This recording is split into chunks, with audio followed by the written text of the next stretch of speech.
part of the discussion on safety engineering, and hopefully in a second or two, there we go. The other people that participated are listed right over here. I thought what was really interesting, and you'll see this was reflected in our conversation, was that there was a lot of diversity in geography, um, and that sort of brought to light a lot of different perspectives I think would be useful as this topic is discussed throughout GP Write.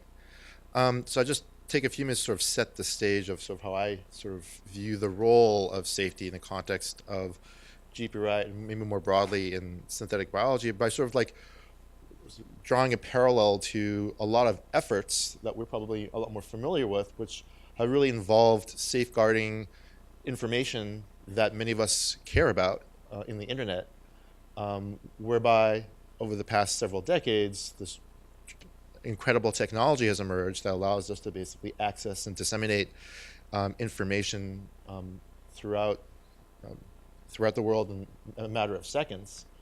And what's also important here is that there are a lot of efforts that have been necessitated by various threats that have basically safeguarded this information on the internet. And so I sort of view the role that this element plays in GP Write and maybe more broadly in synthetic biology or biotechnology is an important effort to safeguard the systems that we're working with to really fully realize the potential of biotechnology. I also think that this topic has really important relevance and links to a number of other workshop groups. In particular, I would sort of draw some important ties as sort of the safety feature sort of naturally links some of the technical efforts that many of us are pursuing to some of the LC components that we heard before.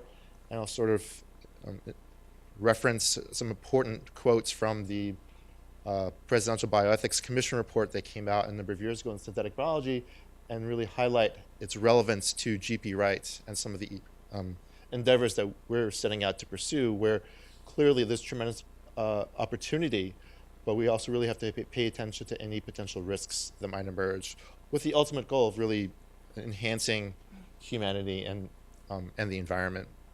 So now let's think from a more practical sense. When do we have to care about safety? So I think by and large, people have been benefiting from advances in biotechnology for about 40 years now. So most of these efforts and all these efforts are safe. And these are all typically conducted in more closed systems where we have really benefited from productions of lots of high-value molecules from medicines and chemicals, materials and fuels that have been produced in bio-based systems. But now, as our ability and our sophistication to engineer more complex genetically modified organisms is emerging, there are a lot of potential to start to apply engineered organisms in more open systems or open release applications.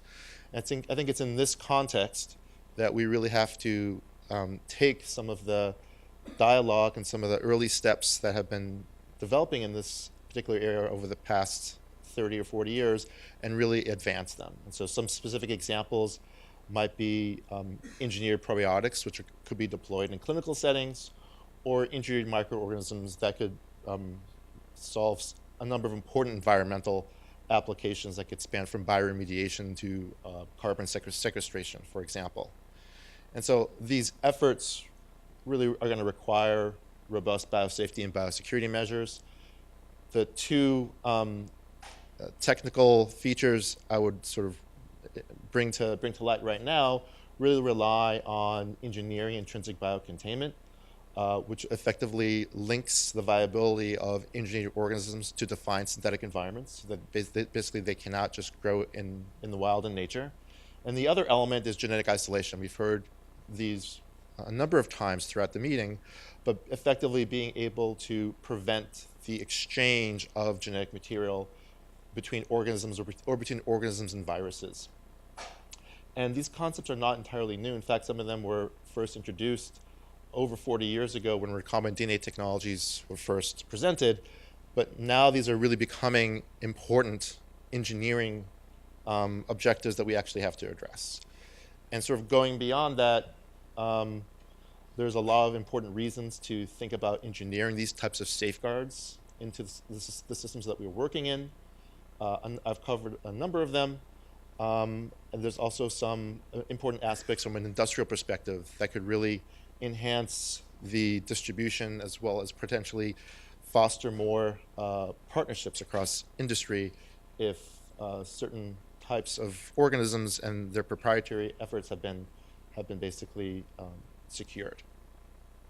And I would say over the past few years, particularly there's been particular advances in engineering biocontainment, where up until 2015, the state of the art was basically an escape frequency of about 1 in a billion. And over the past few years, we've actually increased that several logs. So I think there's a lot of important things that are advancing in this space.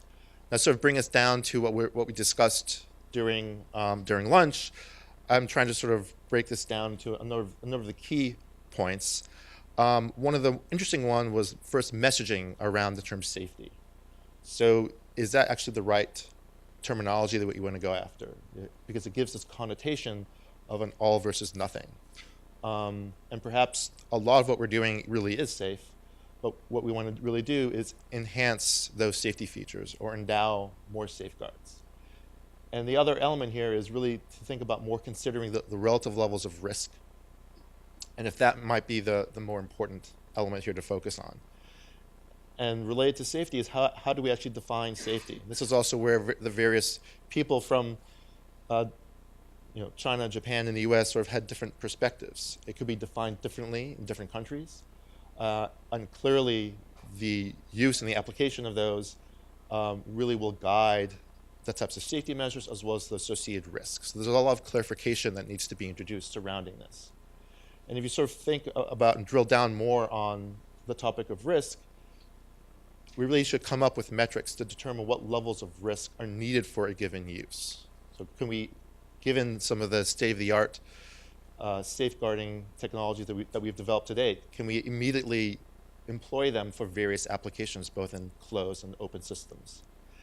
How do we quantify the risk? And what's the burden of proof? And then also, how do we then expand that to the regulatory level to basically empower the agencies that are going to regulate these products to actually enable them to actually enter the market? And then obviously there's some technical elements. So I want to close by just sort of highlighting some of the features that we've sort of put together in some of the Ultrasafe cell lines.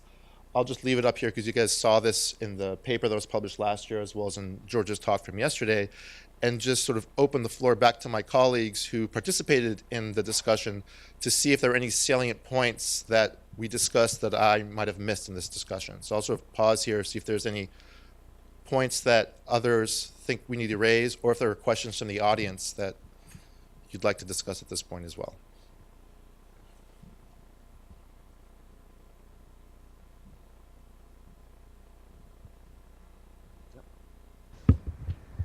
I remember last year the prevent formation of germ cells one was quite a strong thing that was discussed at the meeting last year. Did you think about ways that can be engineered? Would that be easy for someone to hack around? I'd probably shift that question over to Jeff to see if you thought more deeply about that one. Not really. So Tom, stay tuned. And I guess that sort of speaks to sort of some of the sort of observations I made, is that this is very much an ongoing discourse, and I think we will really have to sort of assess different sort of safety measures along the way. But I think something that is going to be critical in this effort is the importance that we put on this topic, as well as depending on projects that might come through, identifying if and when safeguards really need to be implemented in those efforts. Yep. Just a thought along the sort of previous question. It seems that there are two different questions. One is, how do you build something, design something that is safe in terms of not going wrong? And that's an achievable goal. The question, how do you prevent something from being hacked, is probably not an achievable goal, or it's very difficult to think about, or even draw edges around that problem. So, you can easily think of ways of preventing germline. Can you prevent people from putting genes back in? That's a very different question, right? It's a good question. I think it's challenging, but I think there are ways to do that. I think, and we've considered ways to sort of discreetly introduce various safeguards, as well as unique ways to decode them into the actual genomes, whereby it could actually be quite challenging to hack. It's non-trivial, but I think it's actually achievable. I'm out of time.